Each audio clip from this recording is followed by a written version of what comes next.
Hello everyone, welcome back to my channel Tuli Mondal and welcome back to my new video. সকালবেলা ঘুম থেকে উঠে দেখি না বৌদি এখানে সরা ঠাকুর তুলছে। মানে কার্তিক মাস শেষ হওয়ার পরে যে অঘ্রাণ মাস পড়ে, অঘ্রাণ মাসে বাড়ির বউদেরকেই সরা ঠাকুরটা তুলতে হয়। বাড়িতে পুজো করা কিন্তু এটা খুবই ভালো বিষয়।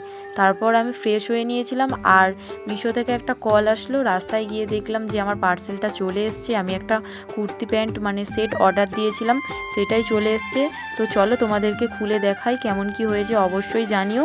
আর খুব একটা দামটাও বেশি না, 350 টাকা। তো চলো তোমরা ড্রেসটা দেখো। এই যে এটা হলো প্যান্টটা, কাপড়টা খুবই ভালো, খুব ভালোও বলবো না, খুব খারাপও বলবো না, মোটামুটি ঠিক আছে। আর আমি তারপরে কলেজ যাওয়ার জন্য রেডি হয়ে নিচ্ছিলাম, স্নান টান করে নিয়েছি, চুলটাকে আঁচড়ে নেবো ভালো করে, কারণ আমার অনেক জোট পাখি আছে। তো চুলটাকে ছাড়িয়ে নিই, তারপর তোমাদের সাথে আবার কথা বলছি। আর এখানে কিন্তু আমার ভাইপো মানে ক্যামেরাটা ধরে দিচ্ছিলো, কারণ আমার কাছে ভিডিও করার জন্য মানে করে দিতে একটা লোক অবশ্যই লাগবে, কারণ রিং লাইট বা কিছু সেরকম কিছুই নেই, এমনি যা হয় হাতে। আর এই যে তারপরে দেখো এখানে বৌদি পুজো করে নিয়েছিল সরা ঠাকুর। এখানে কচু গাছ, তারপরে হলুদ গাছ, তুলসী গাছ, একটা ঘট বসিয়ে নিয়েছিল আম পাতা দিয়ে, তারপরে ছিল হিঞ্চে শাক, বিভিন্ন রকমের 5 কড়াই ছিল। আর আমি কলেজ যাওয়ার জন্য এখানে তাড়াতাড়ি করে কিন্তু খেয়েও নিচ্ছিলাম মানে খেতে বসেছিলাম। ভাত, ডিম ভাজা, আলু ভাজা এই দিয়েই অল্প কটা খেয়ে তাড়াতাড়ি করে বেরিয়ে পড়লাম। এই যে সিম্পলি একটা কুর্তি পরে নিয়েছি, স্কার্ফ আছে আর টিপ পরেছি জাস্ট, কারণ আগে আমি প্রথম কলেজে ওঠার আর 1-2 দিন খুব সেজে গুজেই গিয়েছিলাম। খুব বলতে লিপস্টিক কাজলটা পরতাম মানে, আর এখন তো একদমই পরি না, কারণ ভালো লাগে না, সিম্পল থাকতে বেশ ভালো লাগে।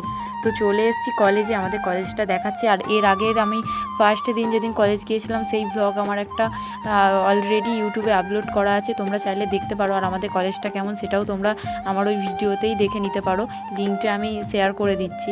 আর এখন কোনো আমাদের ক্লাস নেই, তাই জন্য আর কি বাইরে বসে আছি। আর এমনিতেও লেট করে ঢুকেছি, তো সেরকম কোনো একটা ক্লাসও ছিল না। আর এইদিকে গার্ডেনের দিকে এসে দেখি না খুব সুন্দর মানে গোলাপ ফুল ফুটেছে। প্রথম কয়েকদিন এসেছিলাম তখন কিন্তু এত সুন্দরভাবে সাজানো গোছানো ছিল না। এখন যেহেতু শীতকাল পড়ে গেছে, তার জন্যই বেশ ভালো ভালো সুন্দর সুন্দর গাছ লাগিয়েছে, আর খুব সুন্দর ফুলও এসছে। ফুল কার কার পছন্দের একটু কমেন্ট করে জানিও। আমার তো বেশ ভালো লাগে, সে যে কোনো ফুল হোক, গোলাপ হোক, গাঁদা হোক, সব রকম ফুল আমার খুব পছন্দের। আমরা এখন প্রায় 50% মানুষই জানি ফুলের শহর ক্ষীরাই। সেই ক্ষীরাই ব্লগও কিন্তু আমার ইউটিউবে আমার চ্যানেলে আপলোড করা আছে, তোমরা চাইলে দেখতে পারো। আর এইখানে আমরা সবাই আছি পাগলিগুলো।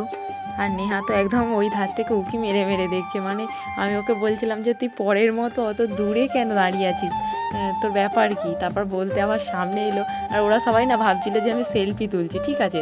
তারপর বলে হাই রে, আবার ভিডিও। আর আজকের ব্লগটাও খুব একটা বড় না, শর্টের মধ্যেই রাখলাম। তো চলো খুব শীঘ্রই আবার নতুন একটা ভিডিওতে দেখা হবে। তো আজকের মতো টাটা, বাই বাই, সবাই ভালো থেকো, সুস্থ থেকো।